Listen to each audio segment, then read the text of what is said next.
Buenos días a todas, a todos. Les damos la más cordial bienvenida a nombre de la Comisión Estatal de los Derechos Humanos del Estado de Chiapas al segundo módulo del seminario en línea Ética y Transparencia por un Gobierno Abierto con Perspectiva de Derechos Humanos. El módulo 2 se denomina Gobernanza, Ética y Transparencia hacia Políticas Públicas Abiertas. Y nuestro conferencista invitado del día de hoy es el doctor Maximiliano García Guzmán, a quien también le damos la más cordial de las bienvenidas. Muchas gracias, doctor, por encontrarse ya con nosotras y con nosotros el día de hoy. También saludamos al presidente de la Comisión Estatal, al licenciado Juan José Cepeda Bermúdez. Gracias, presidente, también por acompañarnos en esta mañana. Y para continuar con el orden de las actividades, le pediría, por favor, al licenciado Juan José Cepeda Bermúdez si es tan amable de darnos el mensaje inicial. Adelante, por favor, presidente. Muchas gracias, Elenita. Muy buenos días a todas y todos. En nombre de la Comisión Estatal de Derechos Humanos de Chiapas, agradezco sinceramente el apoyo de la Universidad Nacional Autónoma de México, el Colegio de Sonora, que gracias a ellos hoy tenemos el gusto de darles la más cordial bienvenida al segundo día del seminario titulado Ética y Transparencia por un Gobierno Abierto con Perspectiva de Derechos Humanos. Hoy el doctor Maximiliano García Guzmán, de la Universidad Autónoma de México, hablará con nosotros de la interrelación que existe entre la gobernanza, la ética y la transparencia, y el diseño de políticas públicas equilibradas en las que se presente la visión del Estado, la respuesta del gobierno de la sociedad civil, conciliando los intereses de personas o grupos que no necesariamente piensan igual o buscan un desarrollo económico, social o cultural distinto. Gracias, doctor Maximiliano. Le agradecemos mucho y especialmente quiero agradecerle su apoyo para organizar este seminario de promoción, difusión y capacitación en materia de derechos humanos,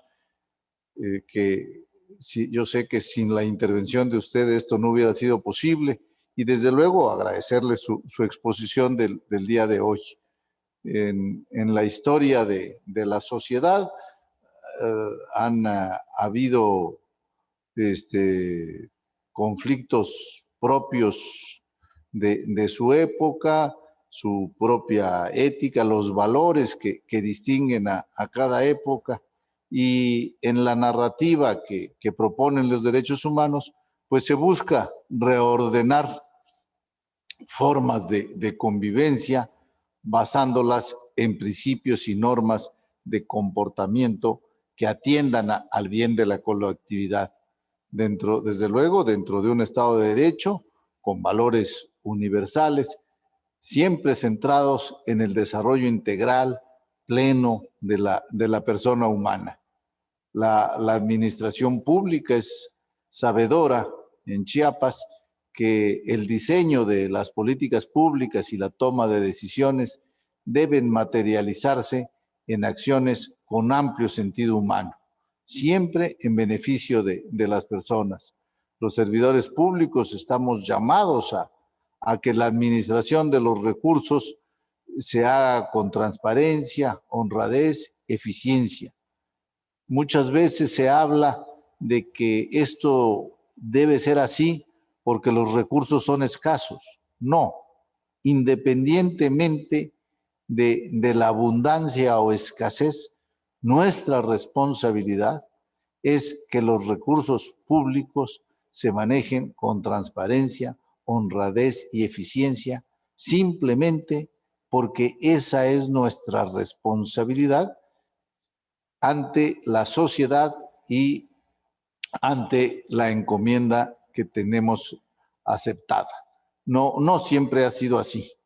En ese tenor, los centros de investigación, las universidades y los organismos públicos autónomos tenemos la misión de aportar al Estado la articulación, el apoyo institucional para la formación de un nuevo tipo de servidor público que decida actuar con base en la ley, que se interese por las personas, que vea a la persona humana como su igual, que de manera libre, voluntaria, elija servir y rendir cuentas de su quehacer en la esfera de lo público. Insisto, no porque sea obligación que decida rendir cuentas, porque su ética, sus valores así se lo exigen, ¿sí? Decíamos ayer que nos hizo favor de dictar su conferencia el doctor Uvalle Berrones, y por cierto le agradezco muchísimo, doctor Maximiliano, que haya usted conseguido la participación del doctor Uvalle. Fue un extraordinario inicio del seminario, y decíamos ayer que más allá de las ideologías, de los actores políticos en el poder, los derechos humanos constituyen el eje para incidir positivamente en la vida de las personas. Principalmente pensamos en quienes forman parte de grupos en condición de vulnerabilidad. Los derechos humanos sirven al propósito de eliminar los obstáculos institucionales que históricamente han impedido a millones de mexicanos, ¿sí?, superar las condiciones de pobreza, han impedido alcanzar su propio desarrollo. Por eso, desde la Comisión Estatal de Derechos Humanos, reiteramos nuestra invitación, nuestro llamado a hacer de los derechos humanos un estilo de vida, a seguir edificando una nueva cultura que resuelva sus dilemas éticos apoyada en criterios de fraternidad y de verdad. Muchas gracias nuevamente a todas y todos, y dejo la palabra a Elenita para que nos haga favor de continuar con el programa. Muchas gracias. Gracias, presidente. Y para continuar con el orden del día y las actividades del día de hoy, me voy a permitir compartir con todas y todos ustedes parte de la trayectoria de nuestro invitado. Maximiliano García Guzmán es doctor en Ciencias Políticas y Sociales con orientación en Administración Pública por la Universidad Nacional Autónoma de México. Es profesor de tiempo completo, adscrito al Centro de Estudios en Administración Pública de la Facultad de Ciencias Políticas y Sociales de la misma Casa de Estudios. Es reconocido como miembro del Sistema Nacional de Investigadores y en 2014 recibió la distinción Universidad Nacional para Jóvenes Académicos en el área de docencia en Ciencias Sociales. Fue coordinador del Centro de Estudios en Administración Pública y jefe de la División de Estudios Profesionales, ambos en la Facultad de Ciencias Políticas y Sociales de la UNAM. Actualmente es responsable de los proyectos de investigación, transparencia y gobernanza en los gobiernos locales de México y teorías actuales y enfoques alternativos de políticas públicas en México. Es autor de más de 40 capítulos de libros y artículos en revistas especializadas nacionales e internacionales, así como de los libros La interacción heurística y multidisciplinaria entre administración pública, derecho y políticas públicas, y Transparencia y Gobernanza Subnacional en México. El día de hoy nos acompaña como conferencista del módulo 2, Gobernanza, Ética y Transparencia hacia Políticas Públicas Abiertas. Muchísimas gracias, doctor Maximiliano, por estar el día de hoy con todas y todos nosotros y por su invaluable participación para lograr este seminario. Muchas gracias. Adelante, por favor, doctor. Muchas gracias, estimada Elena. Pues muy buenos días a todos. Me da mucho gusto verlos en este foro.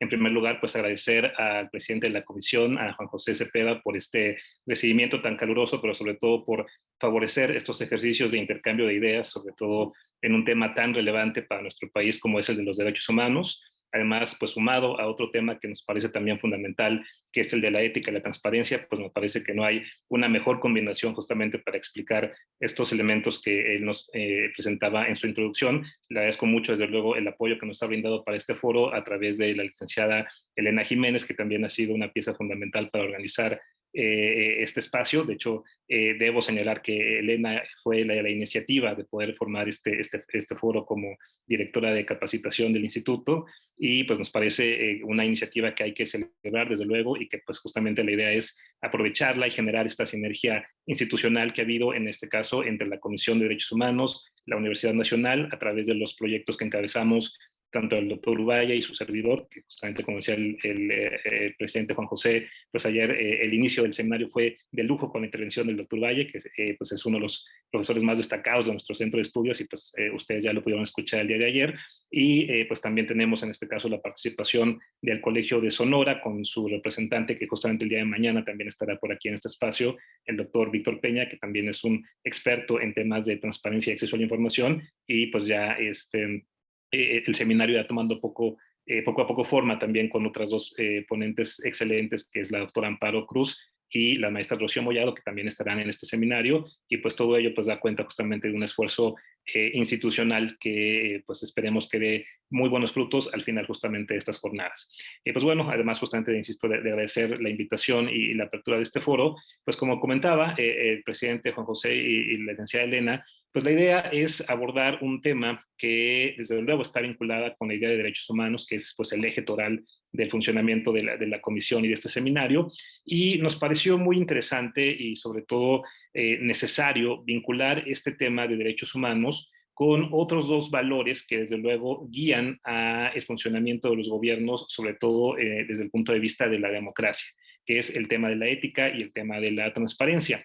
Y en particular pensamos que es un ejercicio relevante porque a veces perdemos de vista, sobre todo cuando vemos a los derechos humanos en lo particular o en lo específico, a veces perdemos de vista que el ejercicio justamente de los derechos humanos, sobre todo en algunos casos, tiene implicaciones en otros derechos humanos. Y me parece que es justamente el caso de la transparencia, el hecho de que podamos tener un derecho humano garantizado en la Constitución, que es el acceso a la información, no solamente nos habilita como ciudadanos participantes de un espacio público que desde luego nos interesa a todos, sino que en la medida en la que ese derecho humano al acceso a la información se cumpla de manera satisfactoria, también podemos o podríamos favorecer el cumplimiento de otros derechos, sobre todo justamente a partir de la labor de vigilancia, de conocimiento, de evaluación, de participación que supone una intensa política de transparencia, y en esa medida pensamos que, insisto, es un efecto doble, no solamente cumplir con este derecho en específico del acceso a la información, sino que en sí mismo es un instrumento para favorecer el cumplimiento de otros derechos, y así desencadenamos, digamos, un círculo positivo, un círculo virtuoso que nos permita avanzar justamente en atender a todos los derechos humanos en su conjunto, y desde luego pues eso toca muchas bases institucionales, sobre todo en un régimen de carácter democrático, como vieron el día de ayer con el doctor Ubaya. Bueno, pues me voy a permitir entonces compartir una presentación que pues hemos preparado para este espacio. Voy a intentar hacerlo, a ver si ustedes me dirán si se ve, porque aquí me parece que no, creo que no tengo autorización para compartir mi pantalla. No sé si hay alguna forma de modificar esto. Sí, doctor. Ahora se habilita la pestaña para que pueda compartir pantalla. Muchas gracias.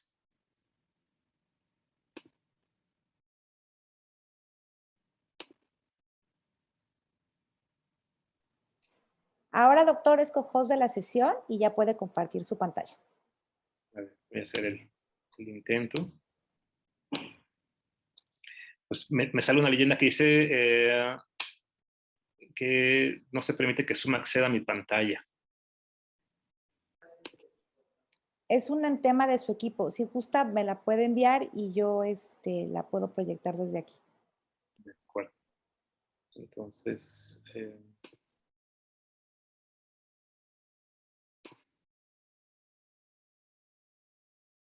denme un segundito, ¿sí? Perdón por este inconveniente técnico, un segundito.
Ya se ve la presentación, doctor. Si gusta, le puede dar en el icono de presentación. Exacto.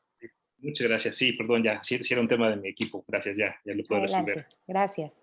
Gracias por este incidente. Bueno, pues entonces, como comentábamos, pues el tema de la sesión de hoy, pues vamos a tratar de articular algunos elementos que nos parece nutren buena parte de la vida democrática de un país, que es justamente el tema de la gobernanza, la ética y la transparencia.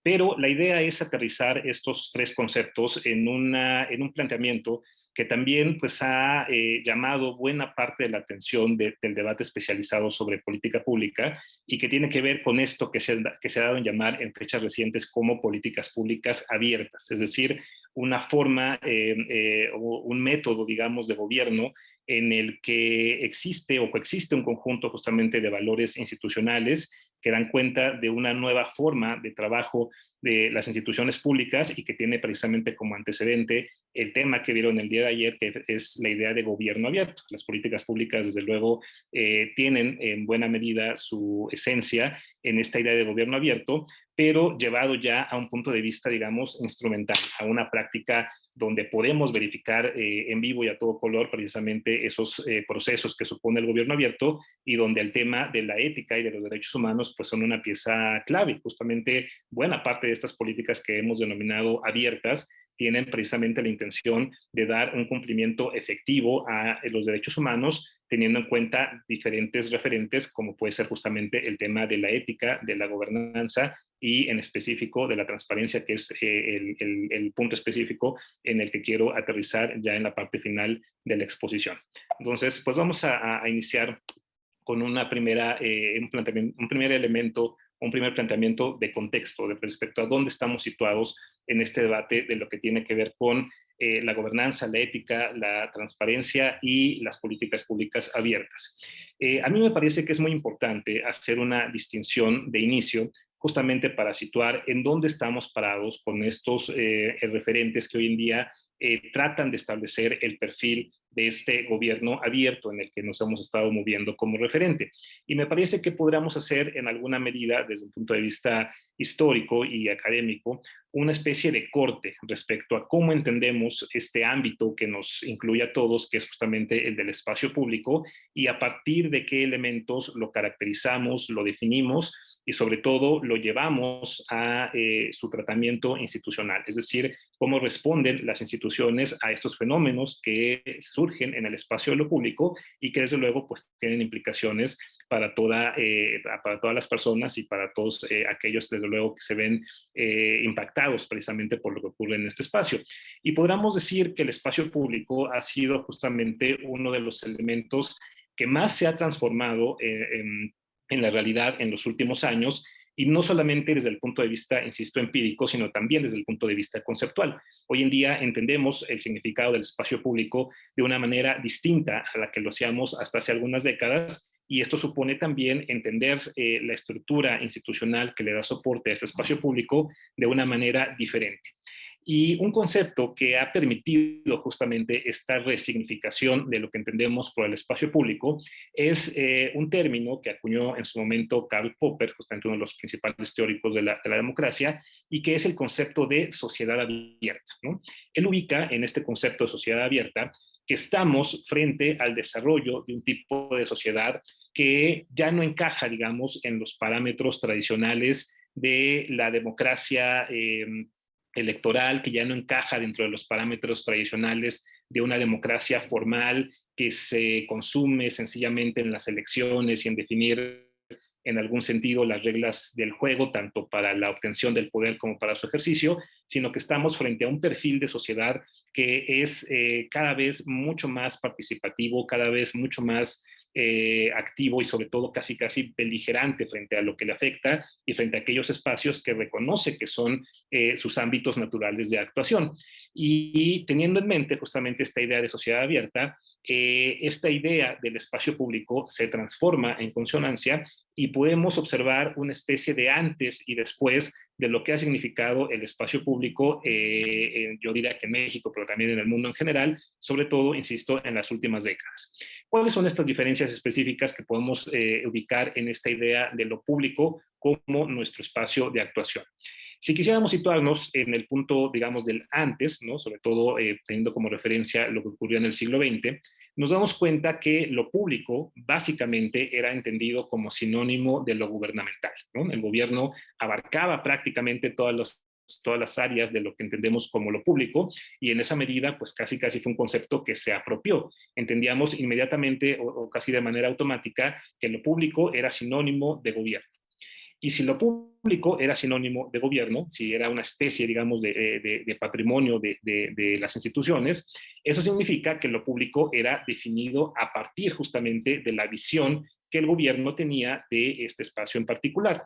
Y una de las visiones que nosotros podemos ubicar en esta lógica es que en algún punto, para lo público, visto desde el punto de vista de lo gubernamental, lo público era básicamente lo mismo en todos los espacios. Lo público era diferentes tipos de problemas, pero interpretados de una manera similar, y en esa medida las necesidades sociales en algún sentido eran homogéneas. Era lo mismo hablar de un tipo de problema que otro, sobre todo porque así lo entendíamos desde el punto de vista institucional. Y básicamente la forma en la que respondíamos a esas necesidades homogéneas, justamente por verlas de esa manera, era el entender o el desarrollar una lógica donde bastaba con canalizar algún tipo de recurso o canalizar algún tipo de atención institucional para que la necesidad pues fuera satisfecha. Y ahí terminaba básicamente la responsabilidad gubernamental. Eso supone, digamos, un tipo de atención institucional en donde los problemas, insisto, se observan de la misma manera, donde todos se atienden de la misma forma y donde básicamente la responsabilidad de las instituciones culmina una vez que entregan un recurso y una vez que asignan un responsable para su ejercicio. Esto tuvo, digamos, un impacto importante en términos de cómo se producía también el conocimiento respecto a lo público, y eso toca directamente a los espacios de investigación como pueden ser las universidades. En esta lógica, las universidades y los centros de pensamiento, los centros de análisis crítico, en alguna medida se alinearon a esta forma de entender lo público, y prácticamente su agenda de investigación estaba determinada por las necesidades que desde el punto de vista gubernamental se establecían para abordar esos problemas de lo público. Esta idea o este alineamiento, digamos, del trabajo científico a lo que el gobierno requería, se conoce en la academia como una especie de enfoque ancilar, es decir, la ciencia trabaja, digamos, en beneficio de lo que las instituciones requieren, pero sin necesariamente estar preocupados por el impacto de esas acciones. Y otro elemento que también caracteriza a este enfoque ancilar tiene que ver con el trabajo unidisciplinario, es decir, cada disciplina trabaja en su propio nicho de conocimiento, desarrolla sus objetos de estudio, da algún tipo de respuesta, pero difícilmente se comunica con otras disciplinas que podrían estar haciendo el mismo ejercicio respecto a un problema en particular. Estos elementos que van caracterizando justamente la idea de lo público nos llevan a un tema que desde el punto de vista de política pública es muy preocupante y que tiene que ver con cómo se tomaban las decisiones desde esta óptica con la que se definía lo público en el siglo XX. Y estamos hablando que el entender a lo público desde esta perspectiva suponía en alguna medida que las decisiones del gobierno, las decisiones de carácter público, se tomaban más por la intuición que por un conocimiento realmente orientado a atender esos problemas. Es decir, la autoridad tenía a la mano un conjunto de elementos a partir de los cuales decidía, pero donde el conocimiento, sobre todo el conocimiento científico, pues no era una pieza clave para poder tomar esas decisiones. Y además, estas decisiones también estaban enmarcadas por otros dos criterios que nos parecen fundamentales, en particular para el sentido de esta plática. Por un lado, que el tema de la ética estaba prácticamente ausente. La ética en realidad es un valor que ha tenido mucha fuerza, sobre todo en los últimos años, pero durante buena parte del siglo XX, si una decisión era viable políticamente y factible económicamente, era prácticamente lo que se requería para que se pudiera procesar. La parte de la ética o estos criterios o valores a partir de los cuales entenderíamos una dinámica, una problemática, no era necesariamente un criterio para la toma de decisiones. Y también teníamos una posición mucho más formalista de lo que significaban en ese entonces los derechos humanos, que si volteamos a ver, por ejemplo, a la Constitución de nuestro país o las constituciones de ese momento, pues nos encontramos todavía este esquema tradicional, clásico, de las garantías constitucionales, ¿no? De aquello que por ser parte de una comunidad teníamos o deberíamos tener garantizado por parte del gobierno, pero todavía no prosperaba como tal o con la intensidad con la que hoy la podemos ubicar, al menos en términos normativos, esta idea de los derechos humanos. Entonces tenemos, por un lado, un siglo XX que está caracterizado por esta forma de entender lo público como propiedad, digamos, de las instituciones de gobierno, y a partir de su mirada se definían los problemas que aquejaban a la sociedad, y en ese sentido se trataba de dar una respuesta desde un punto de vista económico y político, pero no necesariamente ético ni a partir de derechos humanos. Cuando viene justamente este cambio importante, sobre todo con este concepto de sociedad abierta que nos propone Popper, cuando viene esta resignificación de lo público, hay un cambio fundamental en el punto de partida, y este es que lo público deja de ser entendido como sinónimo de lo gubernamental. Lo público adquiere autonomía frente al sector gobierno, y si bien se reconoce que las instituciones públicas son una parte medular del espacio público, ya no son aquellas que lo monopolizan, ya no son aquellas que lo absorben completamente, sino que son solamente uno de los muchos jugadores que van a estar justamente teniendo participación dentro de este espacio público. Desde luego es un jugador sumamente relevante, quizá incluso uno de los más importantes, pero ya no el único, y ya tampoco es el centro de poder que va justamente a interpretar lo que significa lo público.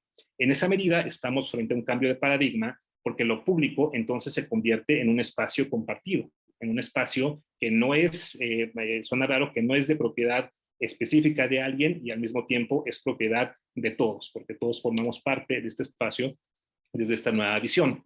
Y cuando se abre esta concepción de lo que significa el espacio público, también surgen nuevas formas de entender aquellos elementos que integran este espacio y que tiene que ver con la forma en la que hoy en día interpretamos esos problemas.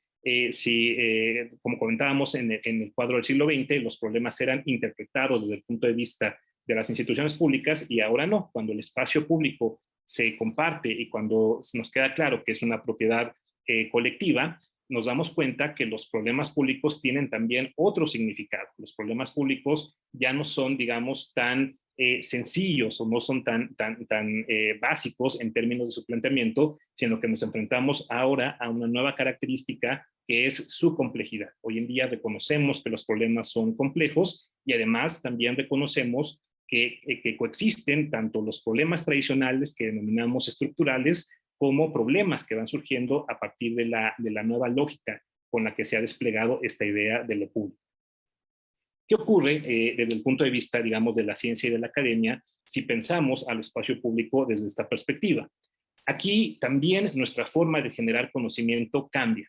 Habíamos dicho que en el siglo XX el conocimiento estaba muy alineado a la agenda de las propias instituciones públicas, dando como resultado este enfoque ancilar, y ahora entendemos más bien que la relación entre conocimiento y política no tendría que ser una relación de subordinación, sino más bien una relación colaborativa, una relación donde ambos componentes trabajen de la mano para generar respuestas que puedan ser más efectivas precisamente en la atención de esos problemas públicos. Y que incluso eso nos lleva a redefinir hasta dónde llega justamente el alcance del espacio público, y surgen con fuerza otros dos conceptos que lo acompañan, que es el espacio de lo privado y también el espacio de lo íntimo. Aquí los niveles se hacen o se multiplican, y eso significa o tiene como consecuencia que las dimensiones de los problemas son muy diversas y hay que atenderlos justamente con mucho cuidado y a partir de otras herramientas.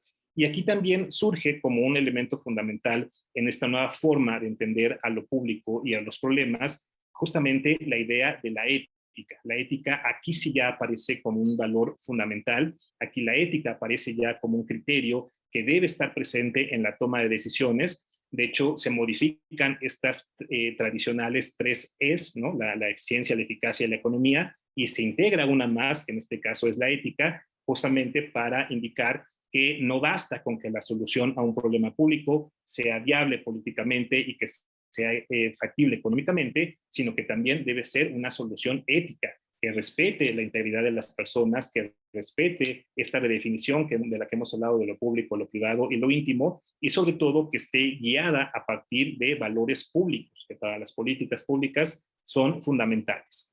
Y también en ese marco, pues viene toda una revolución de lo que significó el planteamiento de derechos humanos, el cual se adoptó cada vez con mayor fuerza, incluso en nuestro caso, en el caso de nuestro país, dio lugar a una reforma constitucional de gran envergadura, donde justamente el punto de arranque fue precisamente el tema de los derechos humanos, que es justamente a lo que tendrían que responder todo el entramado institucional que hemos construido y todas las políticas públicas que desarrollan precisamente para cumplir con estos derechos humanos. Entonces, hago esta comparación muy breve entre la forma en la que pensábamos la idea de lo público en el siglo XX y en el siglo XXI, porque es ni más ni menos que nuestro punto de partida. Si no entendemos que la forma en la que lo público que ha cambiado la forma en la que la manera en la que tenemos lo público, difícilmente entenderíamos estos nuevos conceptos que han estado en la agenda institucional y académica, como puede ser precisamente la idea de gobierno abierto, de políticas públicas abiertas, incluso el mismo desarrollo de otras políticas muy concretas, como pueden ser las de transparencia, la rendición de cuentas, por ejemplo, tienen justamente sus raíces en esta forma en la que hemos reinterpretado el significado de este concepto tan importante para nosotros, que es la idea de lo público, y su antecedente, que es justamente este concepto que nos propone Popper con la idea de sociedad abierta. Bueno, si esto es cierto, entonces, teniendo como marco esta nueva idea de lo público que ha caracterizado a las últimas décadas de las democracias contemporáneas, entonces tendríamos que situar la actividad de las instituciones públicas también en una nueva lógica. Y esa nueva lógica es ni más ni menos que la idea de la gobernanza.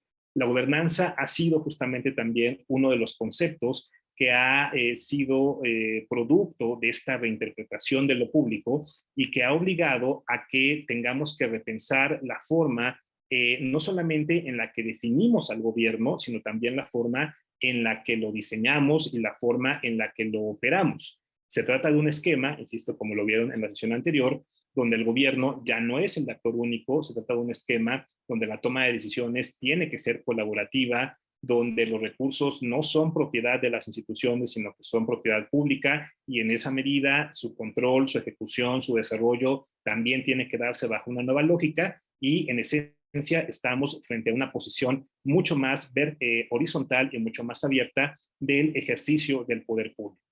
Y resulta que en esta visión más horizontal y más abierta del ejercicio del poder público, existe una herramienta que, salvo su mejor opinión, es la herramienta más acabada que hemos construido precisamente para dar cauce a esta idea de la gobernanza o esta idea de un ejercicio cada vez más horizontal y abierto en la acción de gobierno. Y esa herramienta es ni más ni menos que las políticas públicas. Las políticas públicas son este instrumento en el cual la ciudadanía y el gobierno pueden integrar sus capacidades, pueden integrar sus recursos, pueden integrar sus preocupaciones para poder dar origen a un tipo de acción institucional en el que las necesidades son planteadas de una manera distinta, y en ese sentido también la respuesta tiene otro perfil y tiene otras características. ¿Cuáles son estas características o por qué hablamos del valor de las políticas públicas en esta idea de gobernanza? Aquí podríamos sumar tres elementos en esta fórmula que denominamos valor de las políticas públicas en la gobernanza. En primer lugar, que nos queda claro que la importancia de gestionar a la democracia.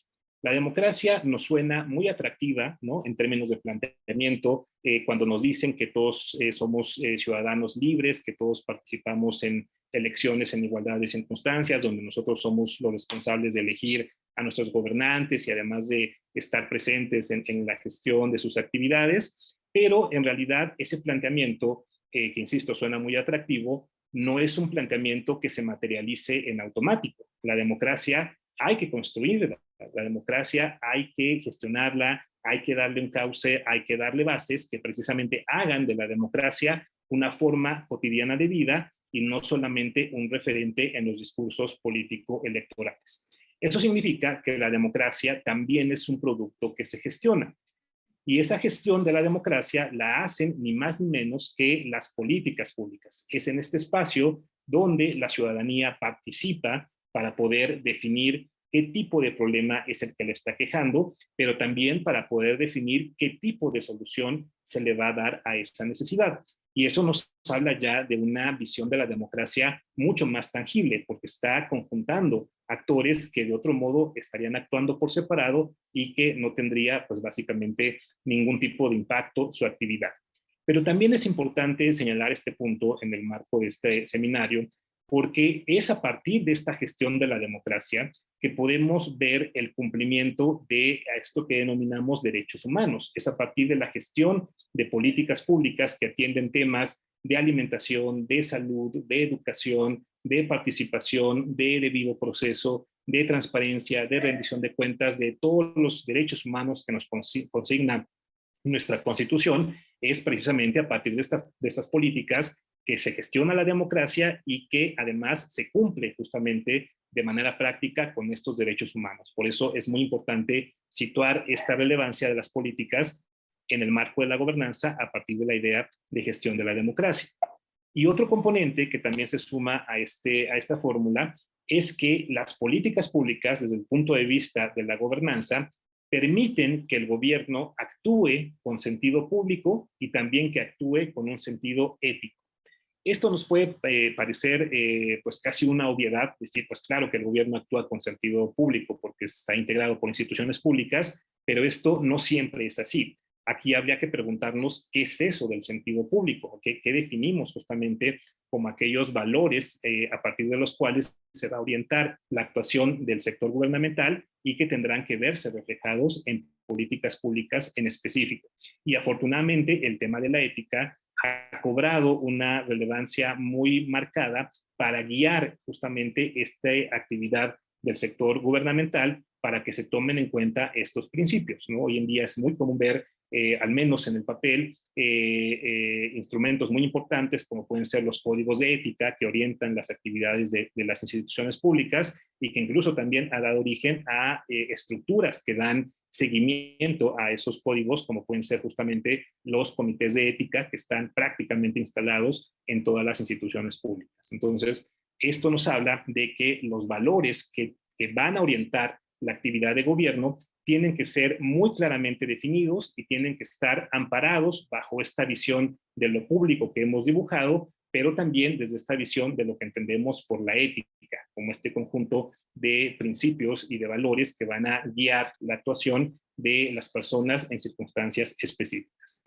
Y un tercer elemento de esta fórmula tiene que ver, para no dejar fuera la parte científica, como lo hemos señalado en la lámina anterior, esta idea de cómo entendemos el perfil de la toma de decisiones desde el punto de vista de las políticas públicas. Las políticas públicas tienen como gran mérito o como gran cualidad el hecho de que tienen como un principio que las decisiones públicas tienen que estar sustentadas necesariamente por evidencia y por conocimiento.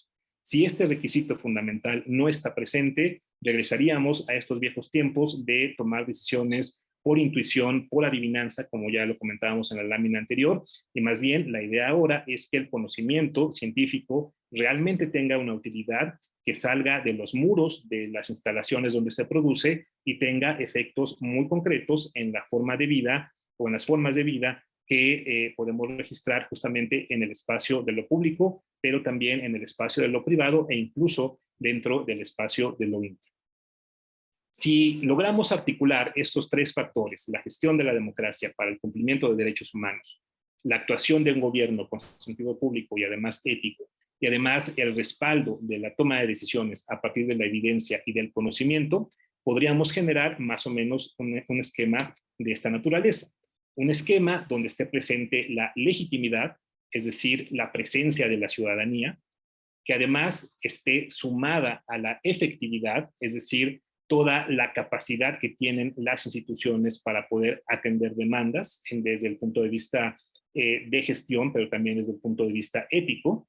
Y si logramos articular esos dos elementos, legitimidad y efectividad, seguramente nos encaminaríamos a mejores condiciones que nos permitan favorecer un desarrollo con enfoque de derechos humanos. Esto es muy importante porque bajo esta perspectiva también entendemos de una manera diferente lo que significa esta idea de desarrollo. Ya no solamente es el desarrollo por el desarrollo, que incluso más que ser desarrollo podría ser sencillamente crecimiento, sino más bien hablamos de un desarrollo humano integral, un desarrollo donde los derechos humanos sean justamente el punto de partida, como comentaba el presidente de la Comisión hace un momento, y que sean ni más ni menos que aquellos que guíen la actuación gubernamental, no solamente para darles cumplimiento desde el punto de vista normativo, sino también para traducirlos en políticas públicas concretas que los estén materializando de manera cotidiana. Es una nueva forma de entender, insisto, no solamente lo público, lo gubernamental, sino también al desarrollo mismo en este marco de derechos humanos. Ahora bien, esta idea o este esquema que acabamos de presentar en la lámina anterior, también, ¿no?, como ocurre con la democracia, nos suena bastante bonito, ¿no? Nos suena muy bien que podamos articular los esfuerzos ciudadanos con los esfuerzos institucionales y además que estemos orientados por la ética y los derechos humanos y que todo esto nos dé condiciones de desarrollo. Se oye muy bien en términos de planteamiento, pero aquí viene la parte difícil del esquema o de la situación. Cuando nos enfrentamos a un esquema de esta naturaleza, nuestro punto de partida son ni más ni menos que los problemas a los cuales les debemos de dar respuesta en esta lógica de colaboración. Y resulta que los problemas públicos, o al menos la manera en la que los entendemos hoy en día, tienen un conjunto de características que hacen muy difícil justamente su atención dentro de esta perspectiva. ¿Cuáles son esas características que pueden definir en algún sentido el perfil de los problemas públicos, o al menos el perfil que les reconocemos en este, digamos, punto de vista contemporáneo o durante el siglo XXI? Podríamos decir básicamente que el perfil de los problemas públicos tiene dos elementos. Por un lado, reconocemos que los problemas son siempre complejos, es decir, no hay un problema que sea sencillo en términos de su planteamiento, sino que siempre están acompañados de esta cualidad inherente que es su complejidad. Y para ello tenemos ejemplos clásicos de problemas que son sumamente complejos y que no podríamos entender desde una sola mirada, como puede ser el tema de la pobreza, el tema de la corrupción, el tema de la exclusión. No son problemas que sean estrictamente económicos o que sean estrictamente culturales o que sean estrictamente normativos. Son problemas en los que interviene un conjunto de elementos que les dan un perfil que podemos denominar justamente como complejos. No hay una sola mirada que pueda haber de estas necesidades, por lo menos no de estas que están señaladas en este esquema. Si esto es cierto, si los problemas son complejos, para poder abordar esa complejidad, eso significa que los problemas públicos son en consecuencia multifactoriales, es decir, hay un conjunto de variables que están interactuando para que un problema se presente y para que un problema se desarrolle. Y hablamos, por ejemplo, en este caso, de problemas como puede ser la inseguridad, la desigualdad de género, la baja calidad educativa. Son problemas que tampoco podríamos explicar, insisto, desde una sola variable. No podamos decir que la inseguridad es únicamente un tema policíaco, no podríamos decir que la desigualdad de género es solamente un tema cultural, no podríamos decir que la baja calidad educativa es solamente un tema de infraestructura o de capacitación. Hay un montón de factores que intervienen en cada uno de estos problemas, y si esa tarea la hacemos con todos los problemas que nosotros podamos ubicar dentro del espacio público, pues básicamente estaríamos frente a una tarea pues no solamente muy difícil, sino casi interminable, ¿no? Entonces, en esa medida hay que encontrar esquemas que nos permitan manejar esa complejidad y manejar esa multifactorialidad. ¿Cuáles son esos esquemas que hemos encontrado para poder abordar estas dos características? En primer lugar, el reconocer también la heterogeneidad de esos problemas. Los problemas que hemos mencionado, que son complejos y que son multifactoriales, ¿no?, por si esto fuera poco, resulta que dependiendo del espacio y el tiempo en el que se ubiquen, también son diferentes. Es decir, los problemas son todos ellos heterogéneos, aun cuando se trate de temáticas similares. Por ejemplo, no es lo mismo hablar del desempleo en el sur del país que en el norte, que en el centro. Aun cuando comparten características comunes, no podemos hacer un planteamiento igual para todos los problemas, sino más bien hay que reconocer su heterogeneidad. Entonces, un primer factor a ubicar en su planteamiento es esta idea del desequilibrio regional, es decir, cuál es el contexto de ese problema para poder ubicar aquellos elementos que están incidiendo directamente en su desarrollo. Y tenemos, por ejemplo, aquí algunos casos, como puede ser el tema del abandono de lo rural, que en muchas ocasiones lo rural ha sido sumamente castigado frente al progreso urbano. Está también el tema de la centralización, que el cual es un punto en el que voy a regresar un poco más adelante, que en años recientes se ha exacerbado en el caso de México, el tema de centralizar un conjunto de elementos en detrimento de aquello que no es parte del centro, pues también tiene una característica importante. Entonces, esta característica de heterogeneidad también es importante reconocerla como este perfil de los problemas públicos. ¿Qué herramientas entonces hemos encontrado para poder manejar esta idea de complejidad y de multifactorialidad a partir de esta visión de la heterogeneidad? Pues tenemos aquí básicamente dos grandes caminos. Por un lado, el partir ya de una perspectiva transcientífica y de innovación, es decir, que ya nos acabe de quedar claro, como ya lo decíamos, que un solo factor o una sola disciplina no puede ser responsable de atender determinados problemas, sino que debe ser una relación colaborativa. Y aquí tenemos ejemplos también muy representativos de esta tarea, como puede ser el cambio climático, los desastres naturales, donde no solamente una disciplina tiene que ver, sino que es un conjunto de conocimientos que están dialogando entre sí para poder plantear una solución particular. Y también el otro camino es ser cada vez más flexibles en las nuevas fronteras que van surgiendo con la marcha del conocimiento. Hoy en día también nos estamos enfrentando a áreas que hasta hace unos años nos parecían, ya no digamos desconocidas, sino casi imposibles, ¿no? Estamos hablando, por ejemplo, temas como pueden ser el ciberespacio, ¿no? De todo esto que nos ha dejado ver la pandemia, de todo lo que se trasladó ya a un nivel digital y de trabajo y de desarrollo de actividades a distancia. Esto sin duda va a ser un tema que ha llegado para quedarse y que se intensificó y que tendremos que abordar nuevos esquemas de desarrollo en este sentido. Está también un tema que a veces se puede entender como broma, pero es en serio, el tema de la regulación astronáutica, ¿no? Cada vez la actividad del ser humano va más allá de las fronteras, ya no de un país, va más allá de las fronteras del planeta.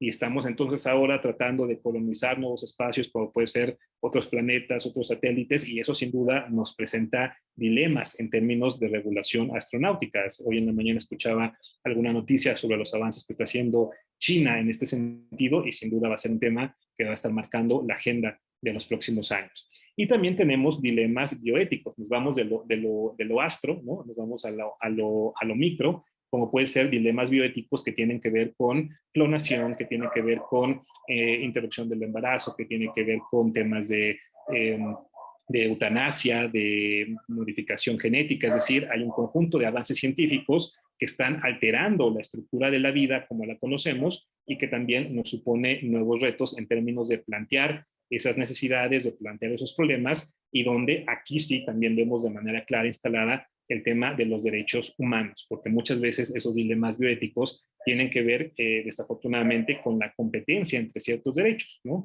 A qué derecho humano le damos más peso, y sobre todo es lo que va a guiar justamente esta discusión de los dilemas bioéticos, ¿no? Entonces, básicamente este sería el perfil, digamos, de los problemas públicos, si lo queremos definir así, a partir de la idea de lo público que hemos estado manejando.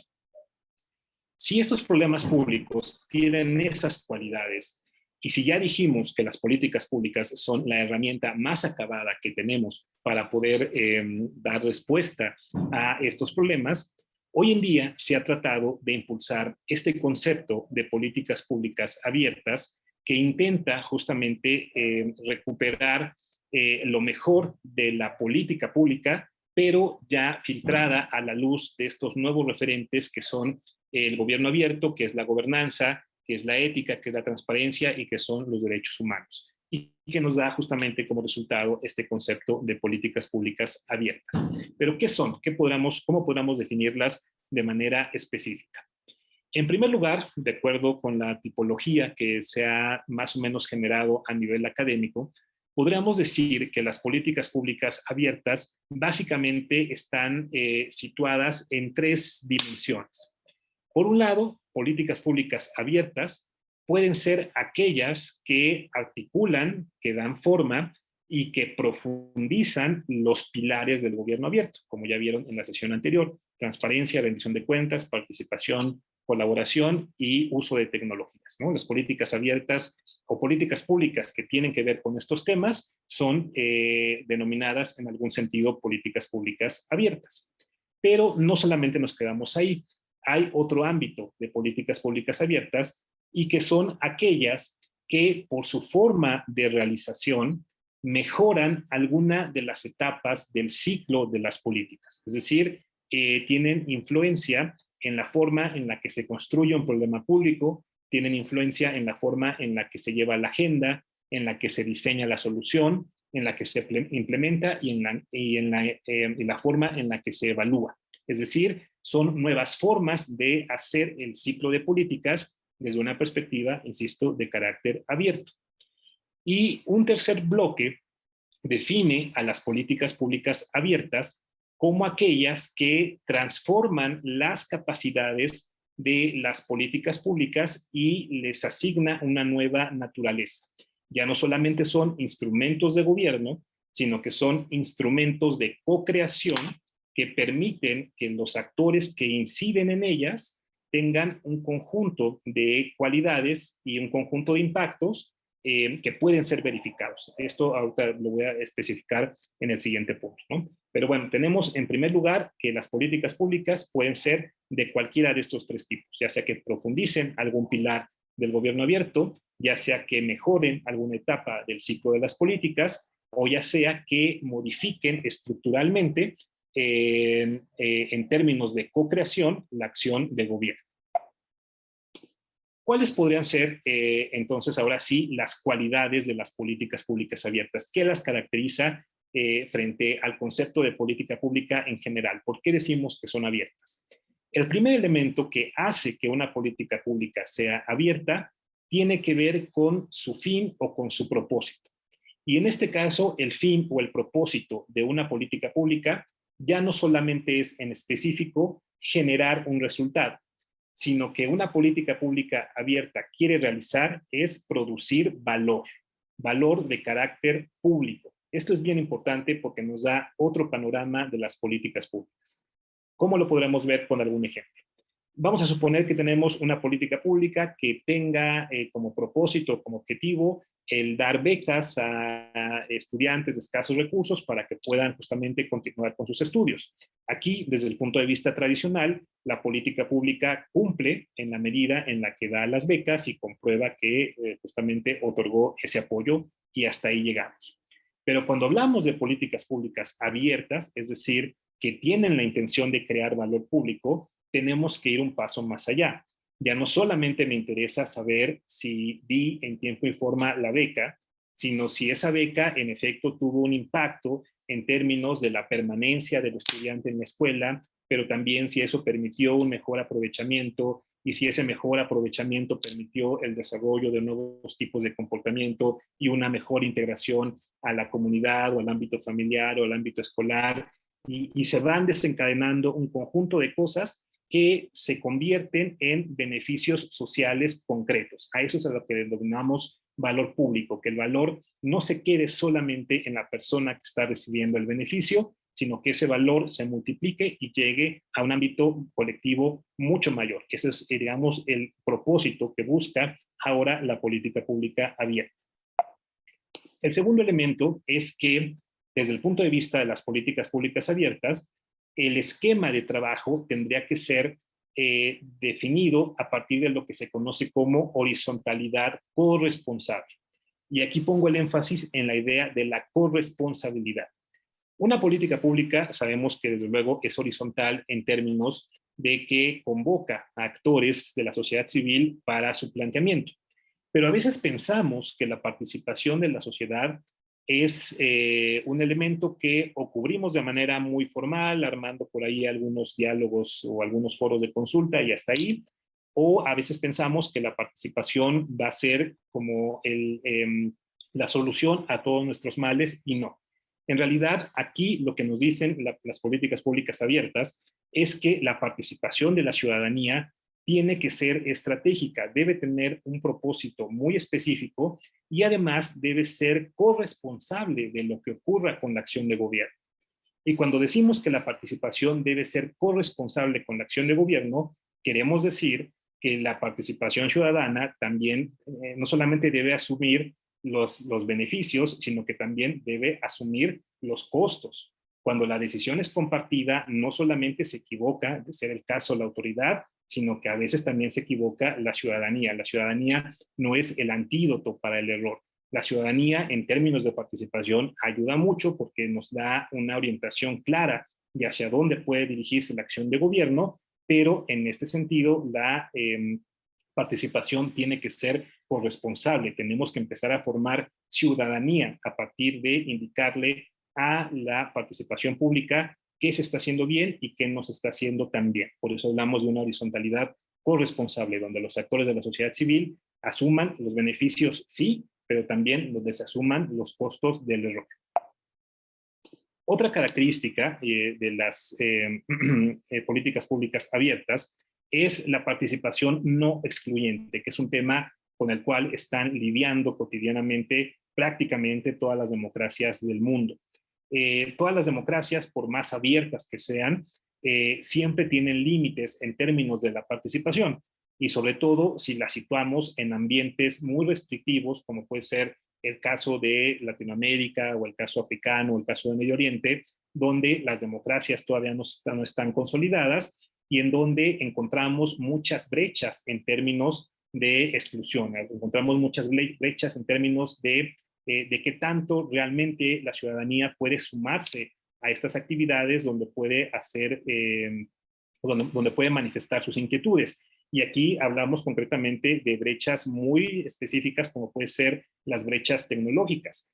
Muchas instituciones públicas han adoptado como medios de participación vías de carácter tecnológico y eso sin duda deja fuera a muchos sectores de la población que pueden ver limitado su derecho a participar en alguna parte de la política pública. Entonces, una de las cuestiones que hoy en día tenemos que abordar con mucho cuidado es justamente esta idea de participación no excluyente. No solamente basta con que la participación esté ahí, sino que tenga que ser garantizada a partir de diferentes medios a actores que no van a usar o sencillamente no pueden usar esos medios modernos a los cuales les hemos apostado con mucha intensidad. Otra característica es la inteligencia colectiva, que es una de las características que a mí más me gusta de las políticas públicas abiertas.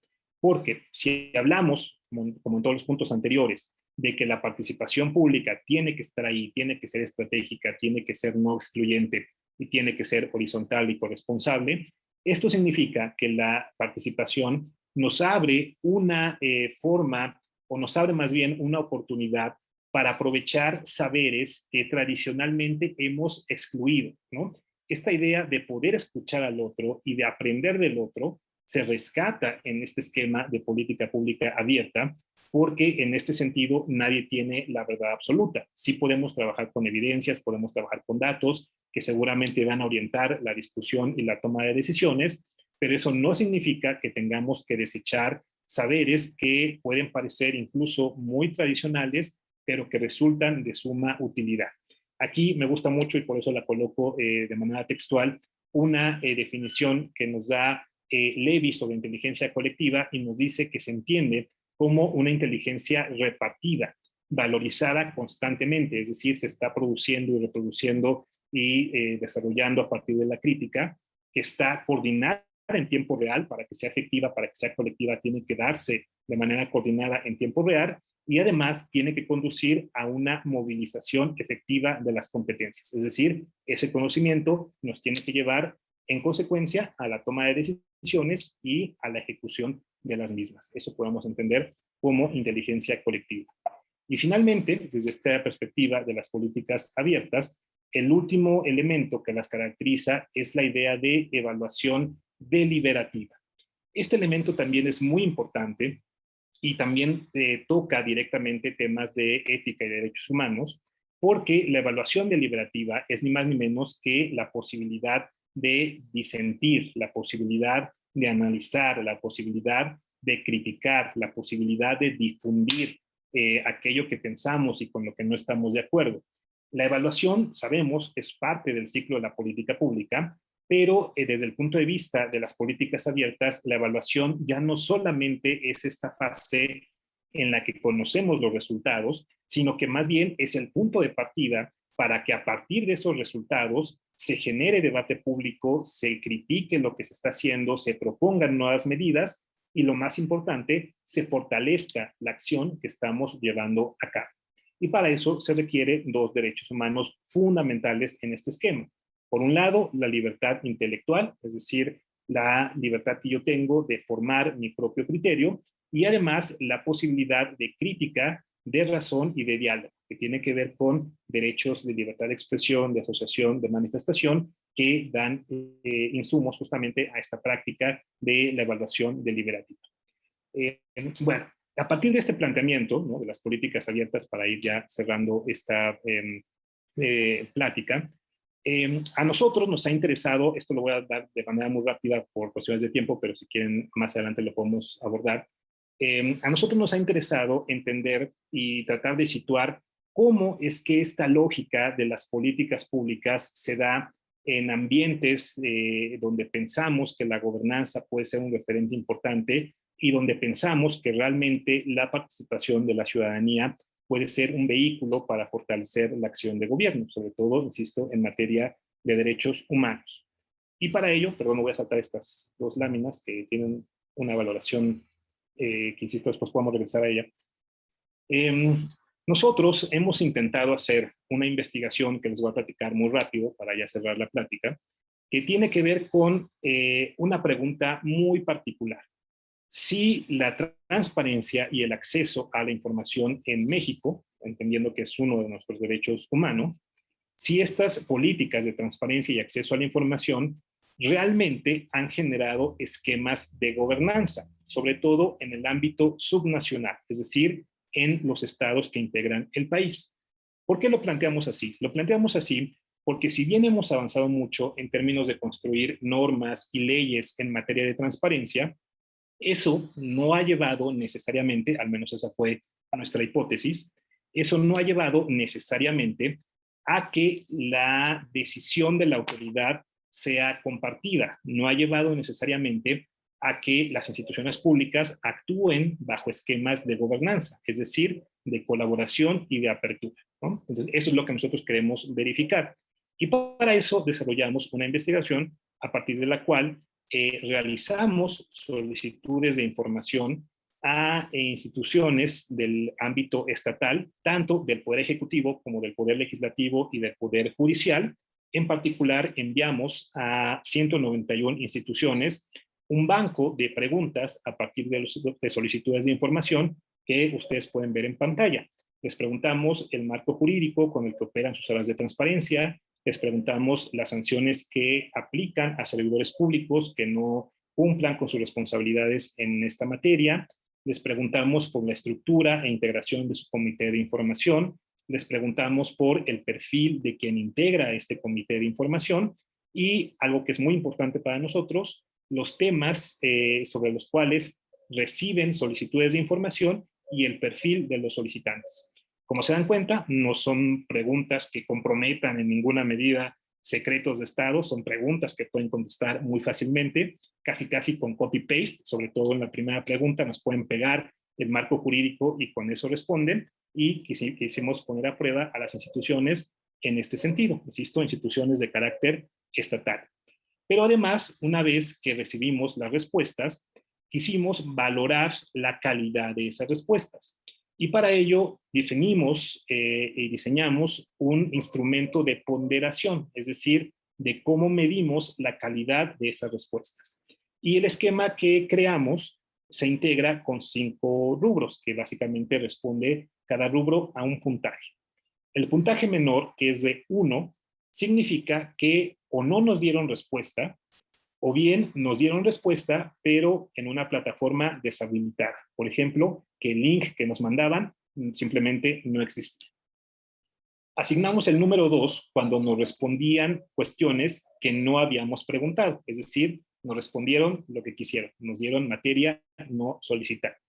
Asignamos el número 3 a respuestas de carácter incompleto, es decir, nos respondían 1 o 2 o 3 de las 5 preguntas, o las 5 pero a la mitad, la respuesta no era completa. Asignamos el número 4 cuando la respuesta era satisfactoria, es decir, nos daban toda la información, pero tuvimos que crear afortunadamente un rubro número 5 cuando nos encontramos con respuestas que iban más allá de lo estrictamente necesario, cuando nos respondían no solamente de manera completa a las preguntas, sino además nos explicaban la información o bien nos la daban con un formato editable o incluso manejaban un lenguaje ciudadano. Nos pareció un plus, digamos, en la actividad de las instituciones. ¿Qué fue lo que encontramos en esta investigación? Me voy a ir, insisto, rápido por cuestiones de tiempo, pero quiero ver si comparten con nosotros esta hipótesis de que desafortunadamente la transparencia no ha logrado generar esquemas de gobernanza. En primer lugar, nos encontramos, sobre todo cuando empezamos a investigar las leyes de transparencia, que muchas instituciones no actualizaron, muchas entidades, perdón, no actualizaron su ley de transparencia a tiempo. Como ustedes recordarán, hubo una reforma muy importante en 2014, si no mal recuerdo, una reforma constitucional, donde se sentaban las bases de la Política Nacional de Transparencia y todas las instituciones tenían que alinear su ley, todas las entidades, perdón, de la República tenían que alinear su ley de transparencia local a lo que dice el ámbito nacional y tenían como fecha límite el día 5 de mayo. Pues para esa fecha solamente 19 entidades, perdón, actualizaron su ley en tiempo y forma. Afortunadamente Chiapas fue una de ellas de las que sí lo actualizó, pero 13 no. Incluso destaca el caso, por ejemplo, de Veracruz, que se fue hasta noviembre de ese año para poder actualizar su normatividad. Entonces esto ya nos empieza a hablar de qué tan en serio estamos tomando este tema al interior de las entidades federativas de nuestro país. Otro tema que nos llamó la atención fue lo que hicieron en los plazos de respuesta cuando adecuaron su ley. Y aquí nos encontramos con que 18 entidades no modificaron su plazo para dar respuesta a solicitudes de información, 8 entidades lo aumentaron y 6 incluso lo disminuyeron. Ahí pueden ver brevemente las entidades y para referirnos al caso de Chiapas, aquí ubicamos que Chiapas no lo modificó, se quedó con los 20 días que asigna legalmente, pero eso está desde luego dentro del parámetro que establece la norma. Aunque cabe destacar casos pues muy significativos, como puede ser el caso de Guanajuato, que según su ley debe dar respuesta en 5 días, que es un plazo muy corto, y también Colima y Jalisco, que deben dar respuesta en un plazo máximo de 8 días. Es decir, algunas de las entidades no utilizaron los 20 días que nos marca la ley general, sino que en sus leyes locales incluso redujeron ese plazo. Otro elemento que nos resulta muy importante para entender la solidez de la política de transparencia, sobre todo en el ámbito local, es ubicar su catálogo de sujetos obligados, es decir, quienes están obligados a dar a conocer la información. Aquí simplemente les reproduzco el artículo 23 de la Ley General, que nos señala quiénes son los sujetos obligados de acuerdo con esta ley, que aún tratándose de un párrafo muy corto, en realidad el catálogo es amplísimo, porque prácticamente enmarca a cualquier entidad que reciba recursos públicos. Y lo que hicieron los estados, en términos de sujetos obligados, fue lo siguiente: 19 entidades no adicionaron sujetos obligados a lo que dice la ley general, perdón, 19 sí adicionaron y 13 los dejaron como está. En el caso de Chiapas fue de esos 19 que sí adicionaron sujetos obligados al catálogo que incluye su ley local de transparencia, lo cual nos parece bastante adecuado porque eso quiere decir que se puede solicitar información a más entidades que si la comparamos con otros estados de la República, como pueden ser esos 13 que no adicionaron ninguna otra. Otro elemento que nos parece importante son las causales de sanción, es decir, qué tipo de conducta puede resultar o derivar en algún tipo de sanción para el servidor público. Aquí la ley general también nos da un catálogo muy amplio de causales de sanción que en términos generales nos hablan de que se puede sancionar a un servidor público no solamente cuando no da a conocer la información, sino también cuando no lo hace de manera adecuada, cuando no es de calidad o incluso cuando obstaculiza el poder dar a conocer la información, lo cual nos parece también importante. En el caso de las leyes locales, 21 estados incluyeron estas mismas causales de sanción que vimos en la lámina anterior, mientras que 11 entidades aumentaron incluso algunas causales de sanción. En el caso de Chiapas, está en estas entidades que se quedaron con las causas de sanción que establece la propia ley general. Y finalmente, en términos de medidas de apremio, encontramos que algunos estados de la República incluso agregaron algunos castigos adicionales, como puede ser el uso de la fuerza, el arresto, la destitución, la inhabilitación y hasta la separación del cargo, que nos pareció una cuestión también interesante. Y esos son los estados que agregaron estas medidas de apremio adicionales a lo que ya define la ley general, porque la ley general básicamente nos habla de apercibimiento público y privado, y aquí tenemos otras medidas de apremio que incluyeron las entidades de la República. Pero ahora sí, vamos ya a la parte estadística de lo que encontramos en las solicitudes de información. Aquí encontramos que desafortunadamente solo el 31% de las instituciones a las que les hicimos preguntas respondieron completamente a las preguntas, mientras que el 50% respondieron solamente la mitad o algunas de las preguntas y el 19% sencillamente no respondieron nada.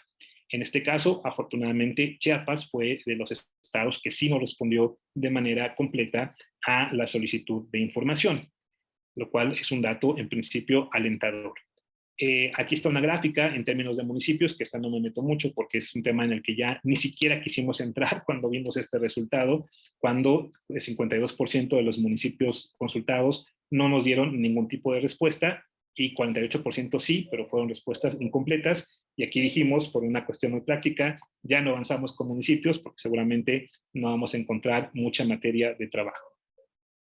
Así, nada más para mostrarlo muy rápidamente, estas fueron el total de respuestas que recibimos por cada pregunta.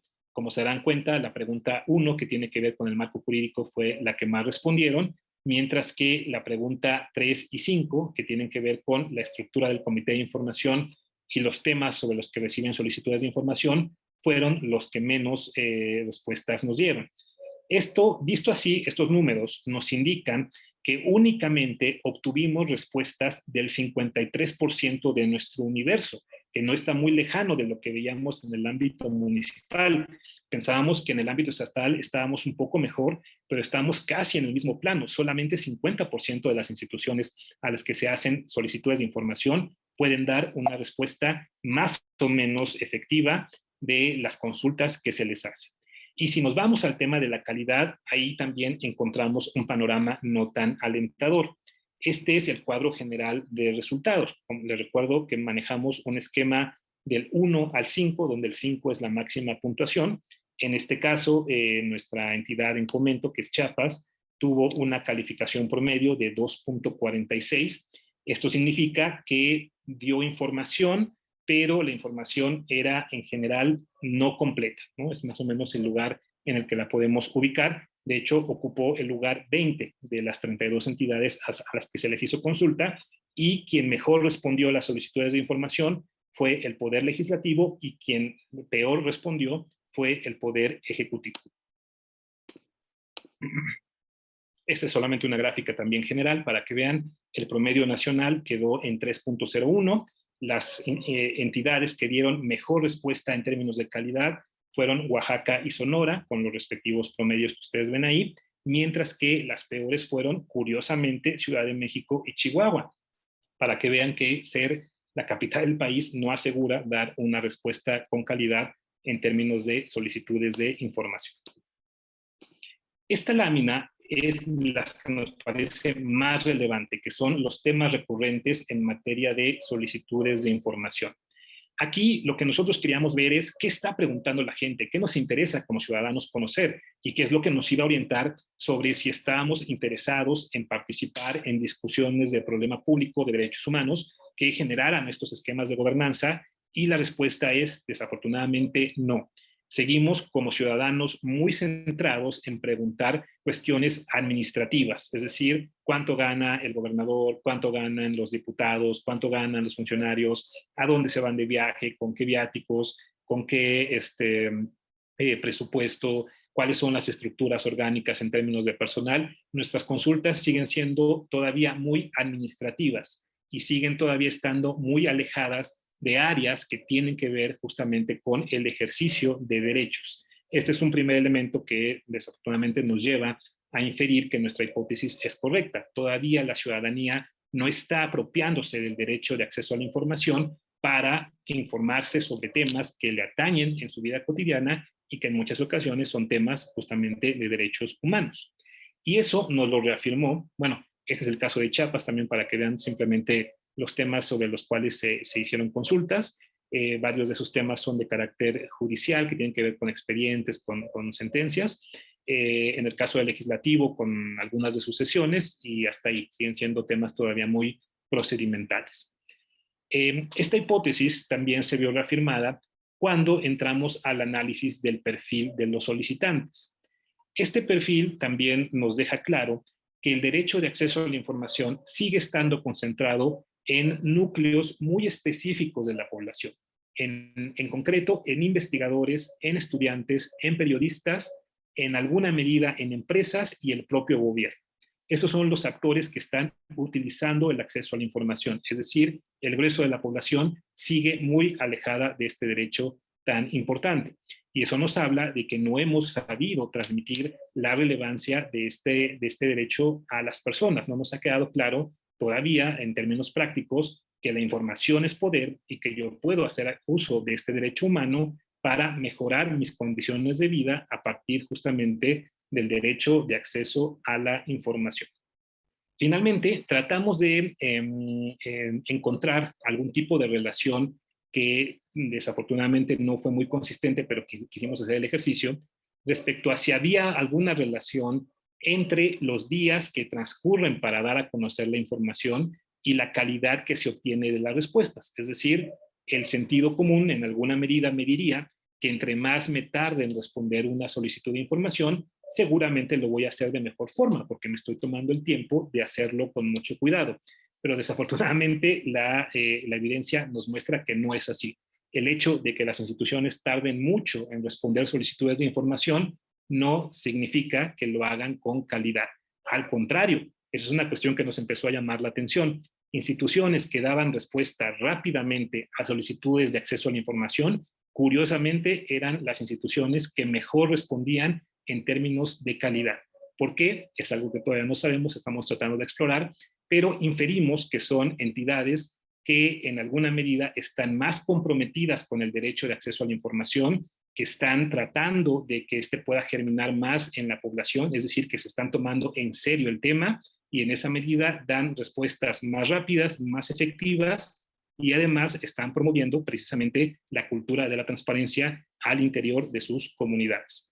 Y bueno, esos es básicamente los principales resultados que nosotros pudimos encontrar y desafortunadamente la hipótesis se nos confirma. Todavía el acceso a la información, la transparencia, no está generando esquemas de gobernanza y desafortunadamente todavía el tema de la ética y de los derechos humanos está un tanto alejado de las políticas de transparencia. Yo lo dejo aquí, espero que haya sido una cuestión clara y desde luego pues les agradezco nuevamente su atención en la invitación a este foro. Muchas gracias. Muchas gracias, doctor Maximiliano. Gracias a usted por esta brillante exposición. Reciba de parte de las y los asistentes dichos comentarios, lo felicitan por esta excelente ponencia. Y si me lo permite, entraríamos al ejercicio de preguntas y respuestas. Y si no tiene inconveniente, haríamos la misma dinámica de ayer con el doctor, en que le presentábamos 2 preguntas, las respondía e íbamos avanzando. ¿Está bien así? Perfecto. Entonces, el primer comentario es si pudiera, por favor, recomendar bibliografía de políticas públicas abiertas. Ese es un comentario, entonces, para que lo pueda tomar. La segunda, los códigos de ética son instrumentos que establecen ciertas directrices en el servicio público. ¿Qué tan efectivos han sido y qué acciones se pueden realizar para darles mayor efectividad? Esas serían las dos primeras. ¿Quiere que avancemos o responde de una vez? Respondo así muy rápido. Ok, Yo también voy a procurar estas muy cortitas. De todos modos, yo dejo mis datos de contacto por si podemos seguir con otro medio comunicándonos. Bueno, sobre bibliografía de políticas públicas abiertas, todavía no hay tanta, pero afortunadamente se está empezando a producir, sobre todo ya en idioma español. Actualmente existen dos autores que si ustedes lo buscan en la red los van a encontrar muy fácilmente, que es César Cruz Rubio y Álvaro Ramírez Alujas, que han escrito mucho sobre gobierno abierto y en particular han dedicado una parte de su investigación a políticas públicas abiertas.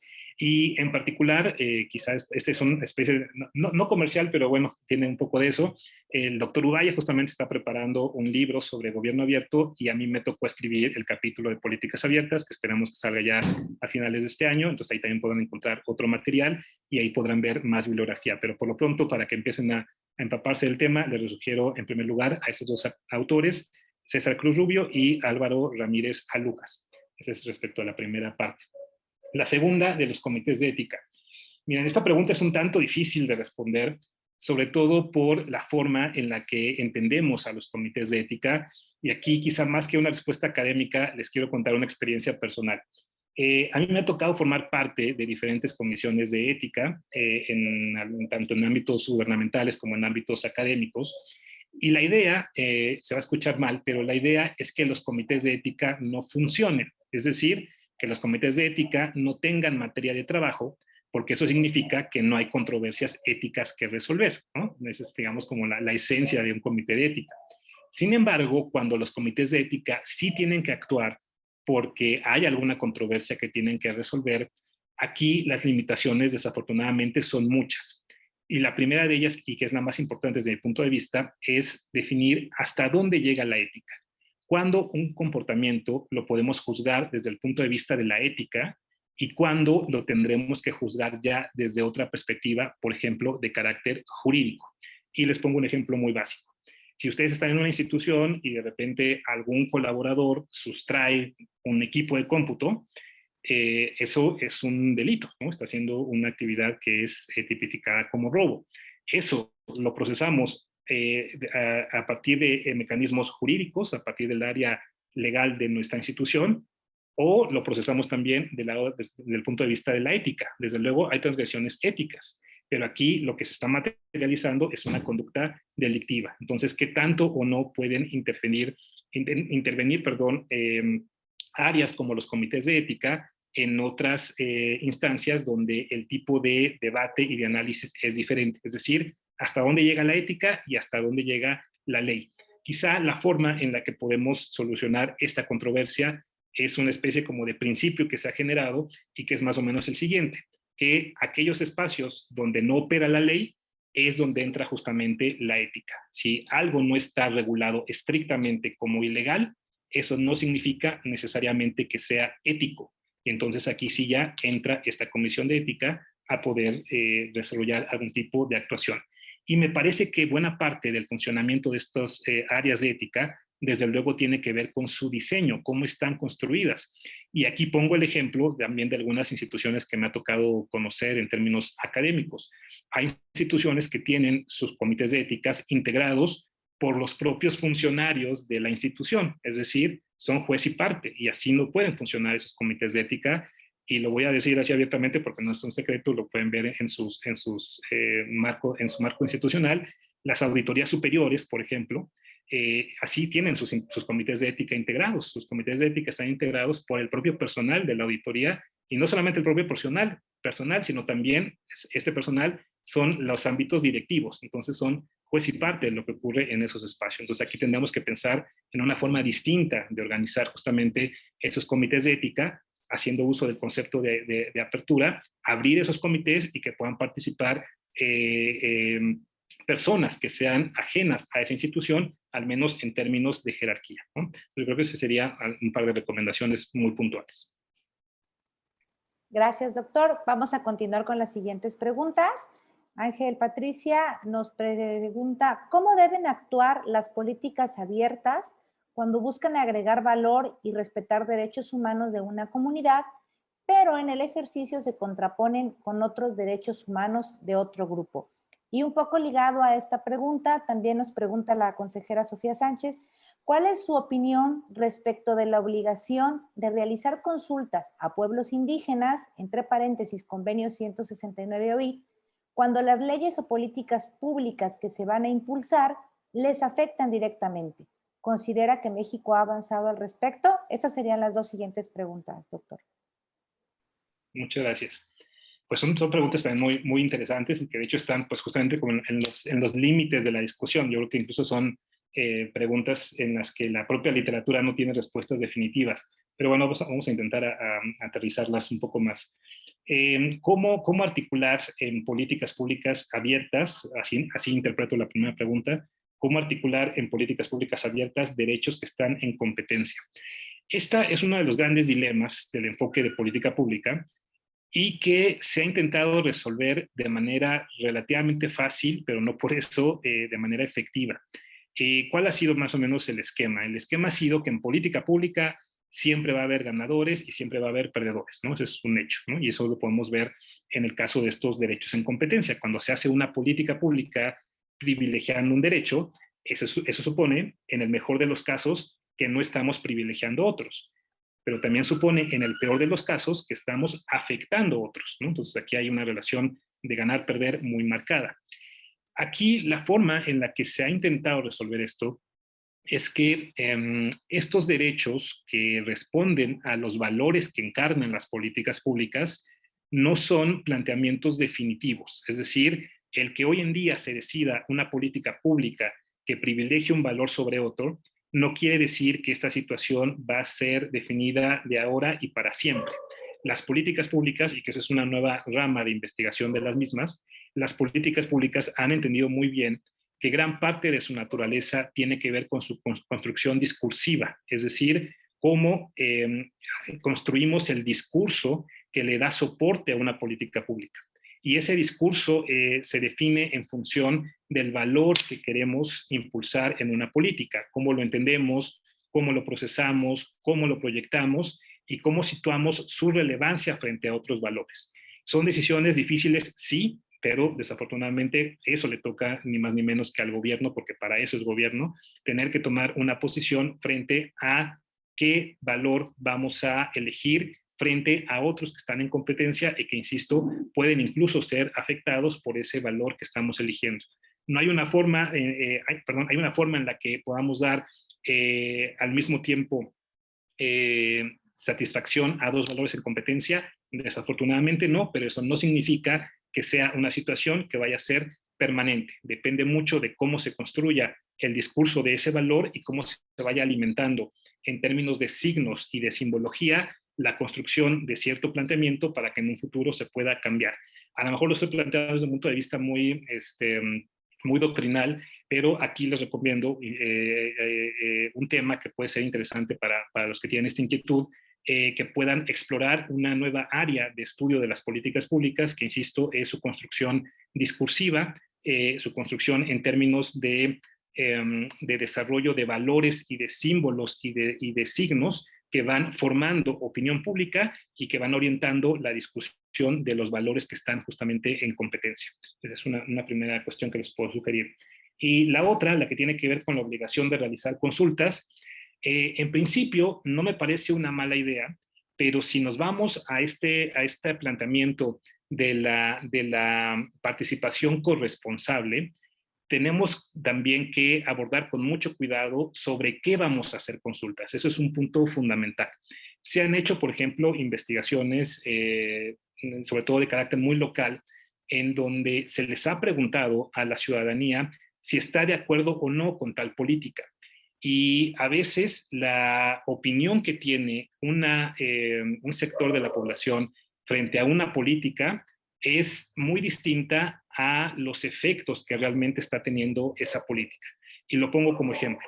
En el caso de la Ciudad de México, ustedes saben que se ha trabajado mucho en términos de algunos derechos humanos, como puede ser el tema de la interrupción del embarazo, como puede ser el tema del matrimonio entre personas del mismo sexo, que son dos derechos que afortunadamente han germinado muy bien en este ámbito local. se han hecho investigaciones donde se les ha preguntado a la ciudadanía, ¿estás de acuerdo con estas políticas? Y la respuesta es, en su mayoría, no. Y si tomamos en cuenta esta respuesta como una especie de consulta, estaríamos entonces frente al dilema de si tenemos o no que modificar esas políticas por lo que está opinando la ciudadanía de ellas. Entonces aquí hay que tener mucho cuidado con lo que sometemos a consulta, sobre todo cuando se trata, en este caso sí hay que ser muy puntual, de consulta sobre derechos y sobre todo cuando se trata de consulta sobre conocimientos que tienen un nivel técnico y de especialidad muy marcado.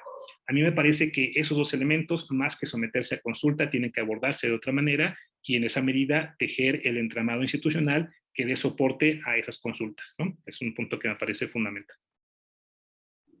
Muchas gracias, doctor.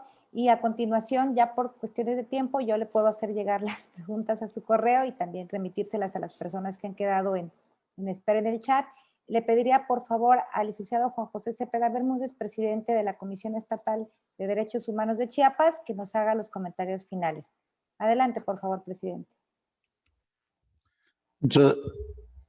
Muchas gracias, Elenita.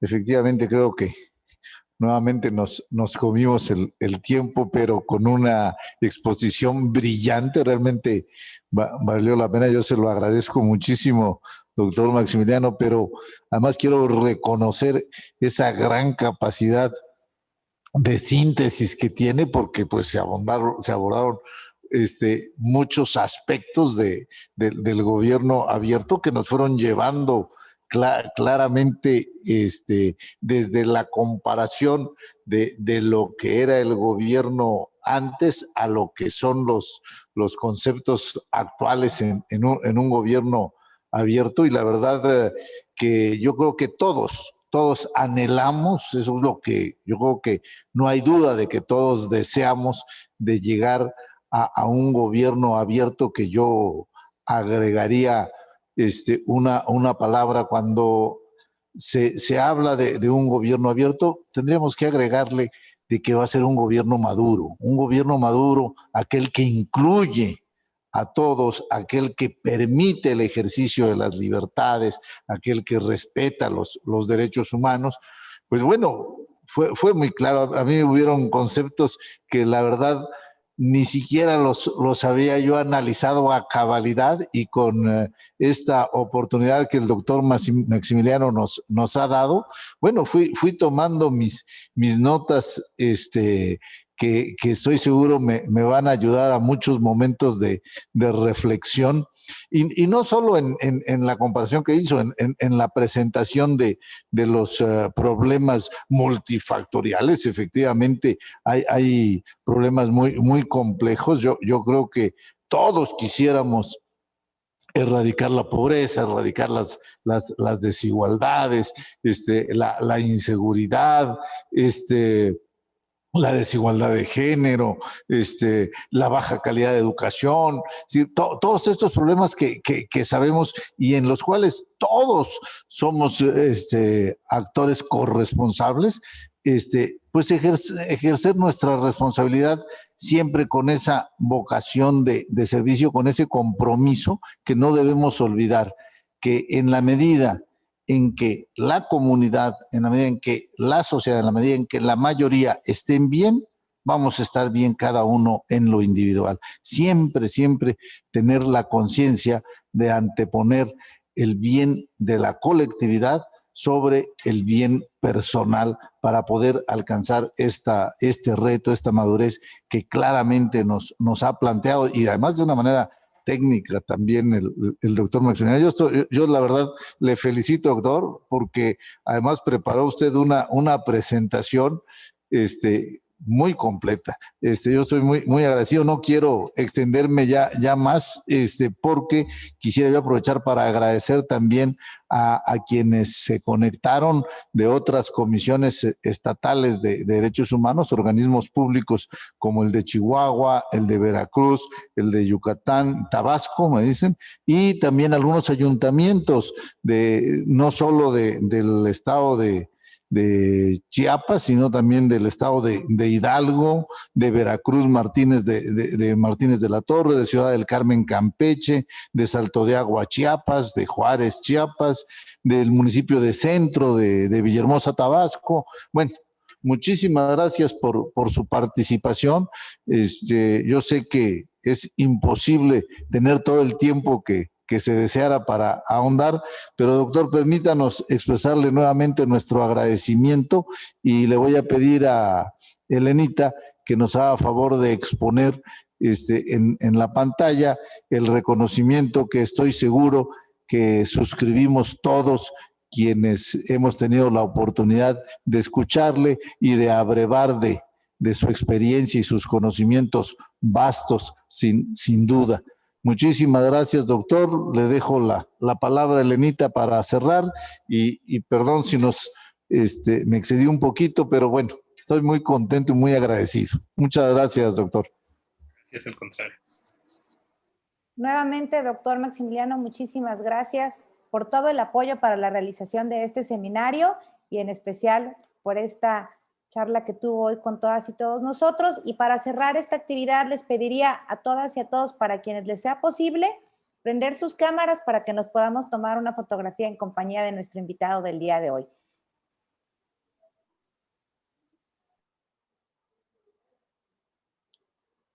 Muchas gracias. A la cuenta de 3, por favor, una sonrisa. 1, 2, 3. Vamos con la siguiente pantalla, por favor.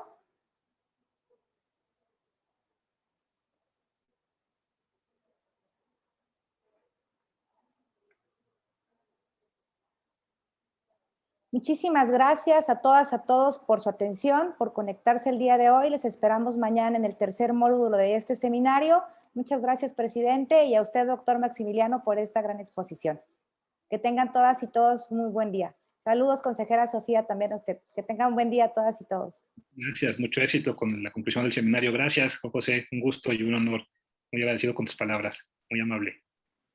Hasta luego. Gracias, Elena. Seguimos en comunicación.